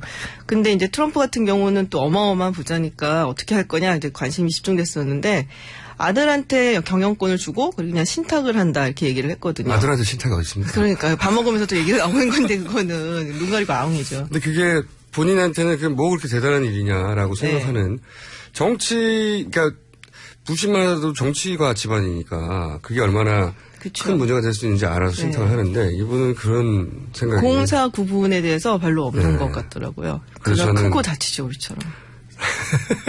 그래서 이해 충돌이라고 하는 부분에서 그런 공산이 대단히 높아 보인다라는 생각을 저도 했는데 전문가도 하셨군요. 근데 뭐 못 맞추는 사람이라서 말씀하셨다시피 헌법적 가치 이런 거에 관심이 없는 것 같아요. 기본적으로. 같이 뭐 이런 거에 관심이 없죠. 그러니까 뭐 취임사도 보면은 그런 얘기 거의 없잖아요. 그러니까 보통 대통령 취임사 보면은 약간 추상적이고 뜬구름 잡은 얘기 같으면서 미래지향적 뭐 이런 게 있거든요. 오바마 대통령은 이제 독립선언문의 일부를 이제 얘기를 하기도 했었는데 요번에 취임사 같은 걸 보면은 정말 뭐 our, we, 뭐 아메리카 그러니까 그런 얘기만 약간 자기가 캠페인을 하면서 지지자들의 떼는 얘기 그대로 한 거예요. 그래서 취임식 즈음의 지지율이 오바마 대통령 퇴임 지지율보다 낮아요. 37%가 지금 나온 거죠. 퇴임할 때 즈음 지지율이잖아요. 그래서 만만치 않다, 이분이. 그리고 또, 미국에서 화제가 된 게, 취임식이 인원이 오바마 대통령의 절반 정도밖에 참석 안 했잖아요. 그렇죠. 오바마 대통령 때 2009년에 180만 명이 참석을 했었거든요. 그리고 뭐 사진으로도 보셨다시피 그냥 꽉꽉 차는 그런 모습을 보였었죠. 근데 거의 반이 비었어요. 사진으로 보면. 근데 또 비가 좀 왔어요, 또 그날. 그렇다고 하더라도 근데 이제 여기까지는 오히려 문제가 아니라고 저는 생각하는데 비도 왔고 여러 가지 핑계 될 수 있는데 그 대변인 이름 뭐죠? 컨웨이, kell리언 컨웨이. 대변인은 스파이서. 스파이서. 예. 그렇다 치고 그 사람이 이제 여기에 대해서 거짓말을 해버렸어요. 그렇죠. 사람이 더 많이 왔다. 역대 최대다. 그것도 거짓말이고 사진을 제공했죠. 공중에서 찍은 사진을 비교해서 그거는 밑에 하얀 대리석을 이번에 깔아가지고 더 돋보여서 그런 거다. 근데 그 대리석은 오바마 때 깐 걸로 나오기도 하고 그리고 밖에 펜스를 쳐가지고 못 들어온 사람이 많다 그랬더니 펜스 안 쳤다고 막 나중에 그러고 사진이 편집된 다 거짓말이란 말이죠. 그렇죠. 쓸데없이 그런 거 거짓말을 하니까. 왜 그런지 모르겠어요. 약간 관종이에요, 트럼프가. 관종? 예. 이런 말 쓰면 안 되는구나. 됩니다. 네. 예. 그래서 좀 오바마 대통령에 대해서 약간 좀 열등감도 좀 있고, 그리고 지는 거 싫어하고, 그리고 항상 이렇게 관심을 집중받고 싶어 하는, 그러니까 트위터에도 자꾸 이상한 얘기 올리고, 그 성마른 성격 때문에 빡 해갖고서는 또 막 다혈질이라서 막 성질내고. 그래서 자꾸부터 오바마하고 비교되니까, 소위, 백악관의 그 스태프들도 굉장히 방어적이고 신경질적으로 우리가 더 많이 왔어. 이러다가 거짓말을 해버린. 참 쓸데없는 비교고 쓸데없는 얘기인데 그렇게 꼭 하더라고요. 그러자마자 당연히 이제 미국 언론에서는 왜 거짓말 하냐고 말씀하신 그 켈리건 코네이. 네. 지금 고문이죠. 트럼프의 입이라고 불렸던. 이분을 싫어하는 분들 많던데 미국에서는. 근데 이분이 또 나와가지고 MBC하고 인터뷰하다가 그런 말을 했어요. 그 왜 거짓말을 계속 하냐고. 별것도 아닌데 거짓말 해가지고 이렇게 계속 그 질문을 연속으로 하니까 코네이가 여자인데 이분이 그게 팩트가 아니고 얼터네티브 팩트다. 그게 뭐 신조어죠, 신조어. 대안적인 사실이라는 얘기인데 사실은 팩트는 하나뿐이지 어떻게 얼터네티브가 있겠어요. 그것도 몇 명 참석했나 가지고 얼터네티브 팩트라고 그래가지고 이게 크게 화제가 됐어요, 크게. 그러니까 뭐 대응 수준이나 이런 게 굉장히 아마추어스럽고요. 그러니까 오바마 대통령 사실은 그런 부분에서 욕을 좀 먹은 부분이 있어요. 그러니까 너무 사람이 이렇게 떨어져 있다. 그러니까 무슨 일이 생겨도 이렇게 굉장히 쿨하게 반응을 하니까 한 감정도 없냐 저 사람은 뭐 이런 식의 뭐 비난도 좀 받았었는데 이 트럼프 대통령 같은 경우는 너무 감정적으로 대응을 하고 스태프들도 굉장히 미숙한 거죠 대응하는 게. 그래서 뭐 굉장히 뭐 장관들 어떻습니까 장관들? 장관들은 지금 이제 트럼프 내각을 좀 보시면요. 장관들은 그래도 청문회를 좀 통과할 만한 인물들을 넣어놨어요. 근데 이제 백악관의 고문, 뭐 아니면 수석, 이런 사람들 보면은 그 사람들 굉장히 좀 약간 극단적인, 익스트림한 사람들이 좀 많은 편이에요. 이게 비선실세. 비선실세는 이제 뭐, 딸내미가 또 많이 나서지 않겠냐. 맞아요. 딸 얘기를 많이 하고 있어요, 요새. 딸이 한편으로는 인기도 있고. 제가 듣기로는, 이방카 트럼프가 한국에 뭐 공간에 오면 정말 좋겠다라는 얘기를 굉장히 많이 들었습니다, 여러분들한테. 한국에 공간에 오면? 그러니까 뭐 대사로 온다든지 뭐 이러면 정말 좋겠다는 언론인들한테도 들었고 공직자분들도 그렇고 로망 뭐 이렇게. 미모도 싫어하는 사람도 많죠, 물론. 근데 플러스긴 해요. 트럼프 이미지에. 그러니까 약간 좀 미모도 있고 그리고 좀 지적이고. 그 집안에서 제일 똑똑하게 보이는 사람이 그렇더라고요. 실제로. 그 부부가 딱. 자, 이건 어떻습니까? 이게 박사님이 늦게 오셔가지고요. 박사님 시간이 훨씬 길었는데 박사님이 늦게 오신 거예요. 그래서 10분밖에 안 될 것 같은데 급해서 급하게 지나가겠습니다. TPP 탈 때 이게 이제 미국이 중국 견제하느라고 만든 거잖아요, 원래. 그렇죠. 중국이 뭡니까? 아시아 인프라 투자은행인가? 그거 한다고 하니까 우리도 거기 들어가 있죠. 그랬더니 미국하고 일본하고 태평양 주변 나라 다 모여라. 그래가지고 미국이 주도한 거잖아요. 그렇죠. 미국이 주도했죠. 중국 견제한다고. 근데 이걸 제일 첫 번째로 이걸 탈퇴한다고 사인해버렸어요. 오바마가. 이거 무슨 의미가 있는 겁니까? 바보짓이에요. 본인이 못 맞췄다고 이제 트럼프에 대해서 막말하고 있습니다. 아니, 이거는 정말 많은 경제학자들이 좀 동의를 하는 게, 왜냐면. 왜 그러죠, 이거 진짜? 굉장히 높은 수준의 자유무역 협정이거든요. 그러니까는 뭐 지적재산권이라든지 이렇게 뭐 여러 가지 면에서 미국이 원하는 그런 류의 이제 자유무역 협정이고 이걸 대체해서 이제 TPP 탈퇴한다니까 중국이 얘기한 게 그러면은 우리 밑으로 모여라 하면서 알셈 얘기를 한단 말이에요. 근데 그거는 중국 위주예요. 상품 위주로. 그러니까 중국이 너무 땡큐한 일을 왜 하는 거죠? 이런 말 하면 안 되는 건데. 바보라서? 별로 생각을 안 해본 거죠, 그거를. 그 부분에 대해서. 예, 이게. 본인이 이제 미국 제일주의, 보호무역주의 해야 되는데, 네. 이게 자유무역을 표방한다는 이유만으로 그렇게 해버린 거예요? 그리고, 그렇죠. 그리고 오바마 행정부의 레거시가 어떻게 보면은. 그렇죠. 이거를 해놓으면 이제 그 오바마 행정부가 사실 피보트 에이시아, 뭐, 아시아 회기, 이렇게 네. 얘기를 했던 거에 일환이거든요, 이게. 그러니까 그거를 이어가는 꼴이 되는 거고. 오바마 행정부가 굉장히 공을 들여서. 그럼요.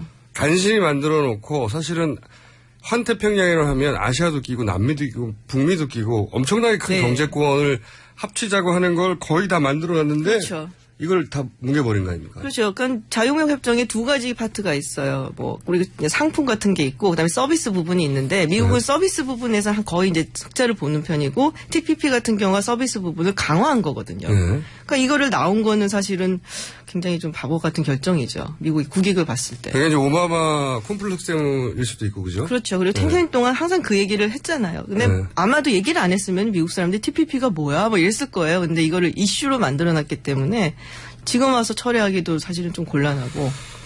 그래서 더 해야 되는데 시간이 다 됐네 이거. 이제 막 시작했는데. 박사님? 네. 박사님 잘못이고요. 죄송합니다. 지가 하셔서. 네. 이거 조만간 바로 이어서 2탄 해야 되겠는데요.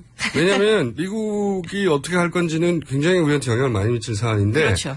근데 말씀하셨다시피 바보 같은 결정과 예상치 못한 말은 그렇게 했지만 그렇게 안 할 거야 했던 것도 막 해버리잖아요 지금. 지금 뭐 지지율이 낮으니까 뭐라도 해서 보여줘야죠. 네. 그리고 결국 탄핵될 것 같다는. 여기까지. 네. 아쉽습니다. 오늘은 절반밖에 못했고요. 다시 한번 조만간 모시겠습니다. 아산정책연구원의 김지훈 박사님이었습니다. 고맙습니다.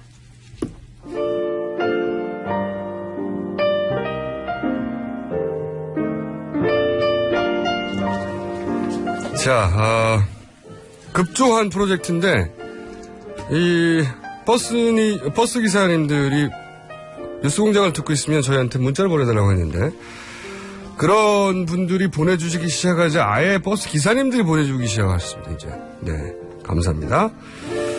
충주에서 용인 가는 5757 고속버스의 권해철 기사입니다. 네 이분 직접 보내신 거예요. 그리고 제주도에서 손님이 왜 제주도에서 서울교통방송 듣냐고 들을 수도 있죠. 서울 왔을 때 도움이 되라고. 네. 그래서 제주도에서 펜션을 운영하시는 난 광매님도 해외에서 듣는 분도 많거든요. 앞으로 해외에서 듣는다고 전 남미에서 듣는다든가 전 아프리카에서 듣는다든가 이런 분들도 문자를 보내기 어렵군요. 그런 분들은 친척을 통해서 문자를 보내주세요. 아니면 국제 문자를 보내주시든가. 네. 자 버스 프로젝트 합니다 해서 문자 많이 보내주십시오. 감사합니다. 여기까지입니다.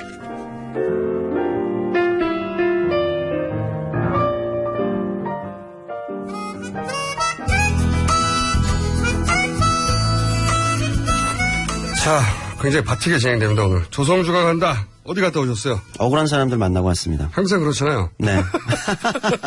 주로 억울한 사람들, 화나 있는 사람들 많이 만나고 있는데. 오늘은 어떤 분야에서 억울한 분들 만나셨어요? 일단 억울한 사람들 현장 소리 한번 들어보시면 딱 이해 가실 겁니다. 들어보시죠. 요즘 애들은 하여튼간 제대로 된 게 하나도 없어. 진짜 할아버지는 맨날 나만 무시하셔. 자원아, 할아버지는 널 무시하려는 게 아니라 공부도 하기 힘든 애들한테 선거까지 시키려니까 걱정돼서 그렇지. 에이 엄마 근데 그건 좀 아닌 게 우리가 기계처럼 하루 종일 공부만 하는 것도 아니고 스마트폰으로 뉴스 기사도 보고 애들끼리 조금이라도 이야기하면서 알아야 건 다 알아. 이 청소년들의 외침이 세상을 바꿀 수 있었으면 좋겠습니다. 감사합니다. 연극이군요. 네. 잠깐만요.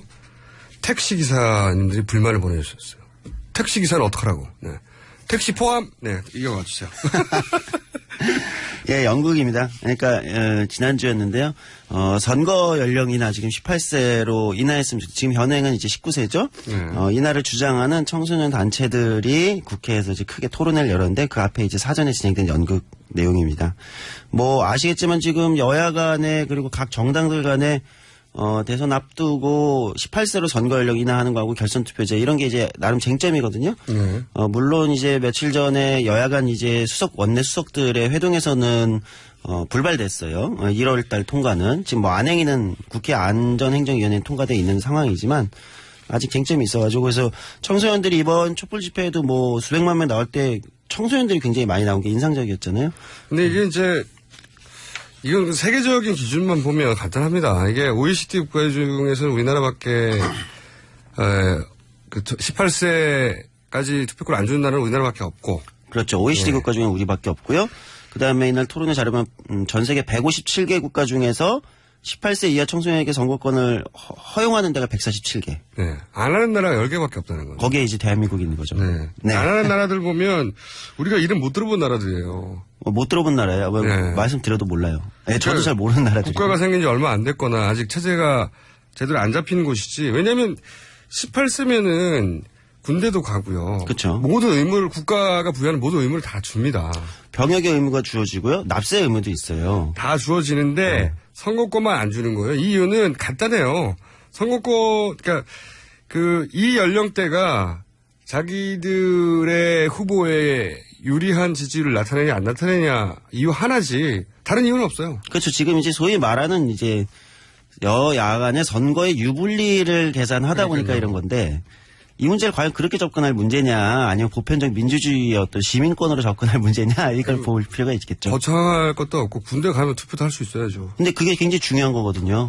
네, 원래 전 세계에서 투표권이 확정되어 오는 과정이 병역의 의무를 일반 시민들이 지게 되면서 투표권도 주는 거예요. 아니 의무는 지는데 권리가 없으면 안 되잖아요. 그렇죠. 그러니까 이게 고등학생이 공부 이게 이제 잘 먹히니까 그걸 내세웠는데 그러면은 18세부터 군대 안 간다. 18세부터는 군대 가는 게 아니고 이제 다 졸업하고 나서야 간다. 이렇게 정하든지요. 그렇죠. 나이는 18세로 정해놓고. 토론회에서 나왔던 뭐 주요 주장 하나 들어보시죠. 네. 집에서 가족이 4명인데 그 여동생하고 부모님하고 넷이서 가입한 정당이 다 달랐대요. 독일의 4개 정당이 다 그 한 16세, 15세, 16세 이후서부터는 친구들이 다 각각 가입해서 밥상머리에서는 그에 맞다는 사회 문제, 우리 정치 문제에 대한 활발한 토론으로 청소년기를 보냈다고 하더라고요. 그런 그 경험을 들으면서 저도 언젠가 우리나라 청소년들에게도 그런 선거권과 피선거권이 부여돼서 사회가 어떻게 대우하느냐에 따라서 이런 청소년들의 영향이 달라질 수 있겠구나라는 것을 깊이 느낀 적이 있었습니다.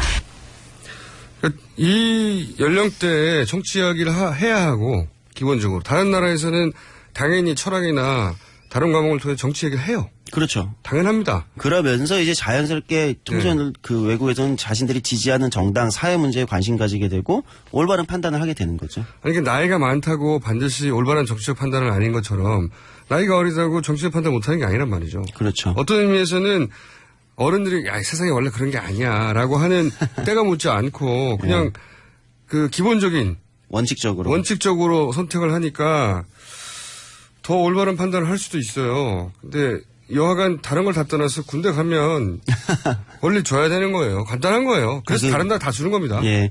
최근에는 일본이 아마 18세로 이 선거 연령을 인하했어요. 근데 이제 한국에서는 지금 정당들 간의 쟁점은 있어요. 그러니까 새누리당이 반대하고 있는 건데요. 새누리당이 적극적 반대는 새누리당은 바른정당도 의견 통일이 안 돼가지고 의견 통일이 안 되죠. 물러섰어요. 당론은 아니에요. 바른정당도. 왜냐하면 반대하는 분들이 절반 정도 되거든요. 예. 새누리당의 주장은 인하하더라도 학제 개편이랑 같이 가자. 이런 얘기를 하고 있는 거죠. 학제 개편도 같이 가자? 그러니까 이제 고등학교 공부하는 학생에게 투표는 어렵다 뭐 이런 거죠.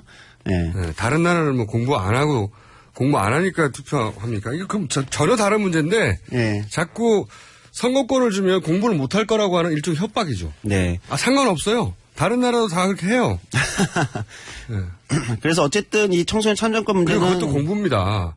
제일 중요한 공부예요. 네. 몇 년 전에 코스타리카 중미의 이제 민주주의 선진국이라고 불리는 코스타리카에서는 한 8살, 9살, 10살 우리로 따지면 초등학생들한테도 대통령 선거에 투표를 하게 했어요. 네. 근데 그거는 실제 투표 결과에 개표에는 합산되진 않아요. 네. 그러나 투표장에 가서 직접 똑같이 투표를 하는 거예요. 왜냐면 그게 교육이다. 민주주의 교육이다. 이렇게 일부러 하는 거죠. 생각해보면 무슨 선거는 공부가 아니라 별거인 줄 아는데 평생 자기 일생에 영향을 미칠 선거 이 큰 공부인 겁니다. 가장 큰 공부죠. 이거는 수학 공부보다 더 중요한 거예요. 공부 때문에라도 해야 되는 겁니다. 네. 삶에 대한 공부이기도 하고 평생 영향을 미치 평생. 나이가 먹을수록 정치가 내 일상에 영향을 미치는구나 하는 걸 알게 되거든요. 그렇죠. 그래서 이번 촛불정국에서 특히 청소년 참정권 문제가 많이 나왔는데요. 그 필요성이 더 커진 것 같습니다. 청소년 자치연구소 정건희 소장 이야기 한번 들어보시죠. 그동안 제가 이제 청소년 쪽 일하게 된 게 한 20여 년 정도 되는데요. 초창기부터 청소년들이 문제들 접근하면서 결국은 청소년들이 시민사회에 참여하고 시민으로서 움직이고 활동하는 게 굉장히 중요하다고 봐서 그 간혹 꾸준히 활동은 있어 왔었어요. 작년에 네트워크 꾸리고 다시 집중해가지고 하자. 네, 그러다가 탄핵이 터져버려가지고 묻히는 줄 알았거든요. 근데 오히려 청소년 튀어나오면서 갑자기 불을 받은 거예요. 오히려 저희는 굉장히 중요한 지금 때로 좀 보고 있습니다. 자꾸 청소년 단어의 어떤 뉘앙스 때문에도 그러는데 청년입니다. 18세부터는. 군대 그렇죠. 간다니까요. 군대에 지나치게 집착하시는데요? 아닌데 이게 기본인 거예요. 네, 맞아요. 소위 말해서 이제 국민국가가 탄생하면서 그렇죠. 국가가 이런 의무를 부여하고 권리도 동시에 부여하게 되는데 네. 군대는 가는데 투표를 할 수 없다. 말이 안 되는 겁니다. 네. 그거 하나만 가지고도. 그리고 실제 이날 토론회에서는 또 다양한 주장이 나왔어요. 단순히 이제 선거권만 18세로 인하하는 것이 아니라 당원 가입 자격, 뭐 예를 들면 피선거권도 제한이 있잖아요. 국회의원은 25세, 만 25세. 대통령도 피선거권 제한이 있다는 거 아시나요? 나이, 연령으로? 만 40세. 40세. 네, 만 40세입니다. 이 기준 좀 이상하긴 해요. 근데 대통령 그 기준은 헌법에 있어요. 그러니까 대통령은 만 40세 이상이어야 하는데 이상한 기준 아닙니까? 사실 이 문제를 아마 법제처인가요? 이제 국회의원들이 질의를 한 적이 있어요. 몇 년 전에. 근거가 뭐냐? 당시에 이걸 제정할 때 헌법도 그렇고 결국 이제 답변은 뭐라고 하냐면 특별한 근거를 찾기는 어렵다. 공식적 답변이 그 정도 나이는 돼야지 대통령으로 권위가 서는 거 아니겠는가? 이거밖에 없어요. 그렇죠. 당시에 아주 오래전 한 50년 전에 그냥 사회적 통념 정도? 네. 그리고 그때는 연령이 생존 연령이 더 낮았거든요. 그렇죠. 네. 그러니까 지금은 굉장히 높아졌는데. 지금으로 따지면 그러면 만 50세 정도로 정한 거예요. 자기들끼리는. 예. 근거가 없다. 예, 특별한 근거를 합리적 근거 찾기는 30대라고 해서 대통령 되지 말라는 법이 없고요. 네. 제가 지금 만으로 38이거든요. 네. 그래서 저희 정의당에서도 당내 대통령 후보 경선하고 뭐 심상정 대표 출마하는데 저 못 나가죠. 만 38세여서. 이 문제 지적은 사심이 담긴 거네요. 아주 사심이 담겼습니다. 네, 취소. 네. 네, 직접 청소년 얘기 마저 한번 들어보시는 게 좋을 것 같아요. 이날 있었던 김정현 청소년 이야기 한번 들어보시죠. 제 나이는 지금 올해 이제 고3이 되고요. 청소년들도 대한민국의 국민이고 우리에게도 권리가 있어야 하기 때문에 정치 참여는 당연히 이루어져야 한다고 생각합니다. 선거권이 주어진다고 해서 학교에서 정치적인 의견으로 다툴 일이 있을 것 같진 않고 정치화라는 게 사실 정확하게 어떤 의미로 말씀하시는지 어른들이 잘 모르겠어요. 그러면 지금 선거권이 주어진 어른들은 그렇다면 항상 정치화가 돼 있고 이런 건 아니잖아요. 청소년도 같은 사람이고 우리나라의 국민이기 때문에 지나친 정치화 이런 거는 쓸데없는 걱정이라고 생각합니다. 다른 얘기 하기 전에요. 버스, 택시, 교통수단, 대중교통수단 얘기를 했는데 나는 굴삭기 기사다. 네. 나는 왜 빼냐. 대중교통수단 아니거든요. 하지만 굴삭기 정도는 끼워드리겠습니다. 자. 아니, 하도 호응이 높아가지고, 호응이 이렇게 높을 줄 몰랐어요? 그럼요. 자. 그래서 이제 지금 국회에서도 아직 쟁점이 있고, 여러 가지 이제 논의가 오가고 있어요. 그리고 뭐 법안들도 많이 발의되어 있고, 어쨌든 안행의 법안 소위를 통과해 놓은 상황이기 때문에, 이게 이제 뭐 1월 국회 통과는 지금 현실적으로 물리적 시간으로는 좀 어려워졌지만, 뭐 2월 임시국회라든지, 뭐 이런 데서는 다시 이제 여야 간에 합의가 된다면 진행될 수 있을 거고요. 뭐 새누리당 주장에서는 이제 학제 개편이랑 같이 가자는데, 사실. 그거 어렵거든요. 예, 2014년에 헌법재판소가 이제 현재 선거권 이 문제에 대해서 이제 이야기를 할 때도 선거권이랑 성년 연령이랑 안 맞는 문제를 제기했을 뿐이지 이것 자체가 연령이 인하된다는 것에 대해서 반대한 건 아니거든요. 새누리당은 선거권 낮추자고 하는 데서 반대하면 사실 욕먹으니까 거기 학제를 끼워 넣은 겁니다. 네. 학제를 어떻게 이 짧은 시간에 바꿉니까? 그 입학 연령이 다 바뀌는데 어마어마하게 큰일인데 예. 안 하겠다는 얘기를 이런 식으로 하는 기법이죠, 기법. 네. 어쨌든 뭐 이 문제 관련된 대선 주자들의 입장이나 반기문 총장은 전 총장은 조금 부정적 견해를 보이기도 했는데요. 어쨌든 이런 것도 한번 지켜보시는 것도 좋을 것 같습니다. 알겠습니다. 오늘 여기까지 하겠습니다. 조성주 소장님, 전 소장님이죠? 지금은 백수에 가깝습니다. 저는 김어준이었고요. 내일 또 다시 뵙겠습니다. 안녕.